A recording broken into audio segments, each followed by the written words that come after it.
Hello student. चलिए आज हम नया चैप्टर स्टार्ट करते हैं, घातांक तथा वर्गमूल। देखिए बच्चों, इस टॉपिक में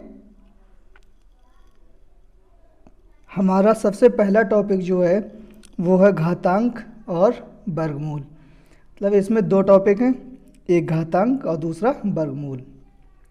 सबसे पहले हम घातांक सीखेंगे, घातांक क्या होता है, उसके बाद वर्गमूल की बात करेंगे।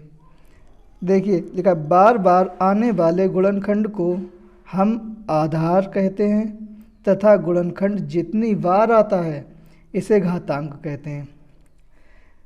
अब हमें सीखना है आधार क्या होता है और घातांक क्या होता है।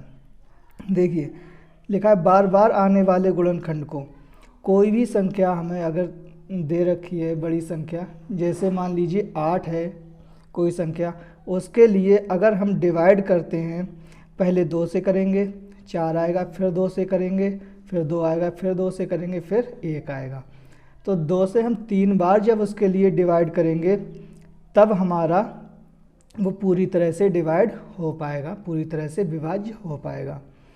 तो हमारा 2 कितनी बार आया, 2 हमारा 3 बार आया, तो 2 हमारा आधार हो गया और 3 हमारा घातांक हो गया। इसी तरह देख लीजिए, एक आपकी कोई संख्या दे रखी है, तो देखिए ये हमारी संख्या हो गई।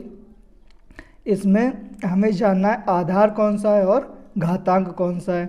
इसी तरह से आपके लिए संख्याएं मिलेंगी, उसमें हमें आधार और घातांक निकालना है। तो ये हमारा 10 है, 10 के ठीक थोड़ा सा ऊपर, बराबर में ना होकर ठीक ऊपर 4 लिखा हुआ है हमारा। तो इसी टाइप से संख्या हम लिखते हैं। ये हमारा 10 जो है ये हमारा आधार हो गया। ये जो नीचे है इसके ऊपर कोई भी संख्या रखी हुई है तो वो होती है घातांक। जैसे मान लीजिए कोई भी चीज़ जिसके ऊपर और कुछ होता है, जैसे पेड़ होता है, उसकी जड़ जो होती है वो क्या होती है, आधार होती है, उसका बेस होती है, क्योंकि उस पर पूरा पेड़ जो है टिका हुआ है, तो वो क्या हो गई, जड़ उसकी आधार हो गई, बेस हो गई, और ऊपर का क्या हो गया, घातांक। इसी तरह से देख लीजिए, ये हमारा जो ये संख्या है ये हमारी आधार हो गई, इसमें आधार हो गया 10, आधार के लिए बेस भी बोलते हैं, और इसके ऊपर ठीक जो संख्या रखी हुई है वो हमारी घातांक हो गई, इसे बोलते हैं एक्सपोनेंट। ओके, तो देखिए आगे चलते हैं। मीन्स इसका मतलब क्या होता है, इसके लिए एक्सपेंडेड फॉर्म में कैसे लिखते हैं। देखिए 10 जो हमने देखा अभी पढ़ा था, 10 की पावर 4, इसे कैसे बोलते हैं, 10 की घात 4 या 10 की घातांक 4, ऐसे भी बोल सकते हैं। तो इसका मतलब क्या हुआ पूरे का, ये संख्या जो हमारी ऊपर 4 रखी हुई है इसका मतलब क्या होता है वो हमें देखना है। इसका मतलब है कि 10 के लिए हमने गुणा में 4 बार लिखा है। ये हमारा अगर इस टाइप से कहीं लिखा हुआ है तो इसका मतलब हमें समझ लेना चाहिए 10 को हमने 4 बार गुणा में रखा हुआ है। देख लीजिए, 10 गुणे 10 गुणे 10 गुणे 10 बराबर 10 की पावर 4 या 10 की घात 4। ओके, ये इसका मतलब होता है। अब देख लीजिए एग्जाम्पल, इसी तरह पहला हमारा एग्जाम्पल है, 3 कितनी बार लिखा हुआ है, 3 के लिए हमने 4 बार लिखा है, 3 गुणे 3 गुणे 3 गुणे 3।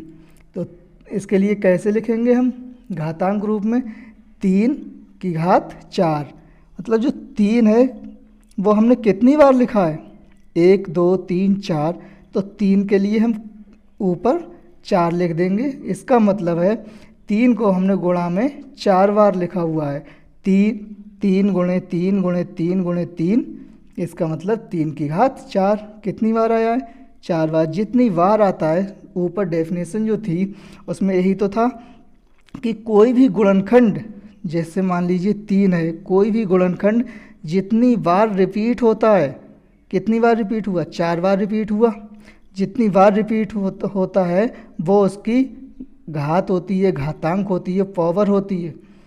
और जो हमारा गुणनखंड होता है वो हमारा क्या होता है, बेस यानी कि आधार होता है।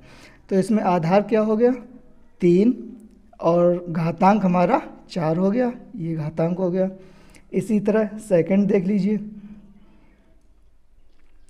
सेकंड एग्जाम्पल है हमारा 7 × 7 × 7 × 7 × 7 × 7। कितनी बार लिखा हुआ है 1 2 3 4 5 6, 6 बार लिखा है हमने। तो हमने हमारा आधार क्या हो गया 7, क्योंकि 7 को हमने लिखा है 6 बार, तो आधार हो गया हमारा 7।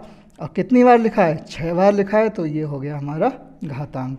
तो आधार हमारा इसमें अगर पूछा जाए इसमें आधार कितना है और घातांक कितना है, तो हम क्या बताएंगे, आधार हमारा हो गया 7 और घातांक हो गई 6। ओके, आज के लिए बस इतना ही। इसके ऊपर एक मैं क्वेश्चन देता हूँ होमवर्क के लिए, वो आप लोग सॉल्व करिएगा। देखिए क्वेश्चन है, निम्नलिखित संख्याओं में आधार तथा घातांक लिखिए। निम्नलिखित संख्याओं में आधार तथा घातांक लिखिए। देखिए पहली संख्या है हमारी 9, 9 की घात 5, 2 की घात 5, 10 की घात 5 और 3 की घात 9। इसमें हमें आधार निकालना है, आधार कौन सा है हमारा और घातांक क्या है, घात कितनी है, वो हमें निकालना है। ओके।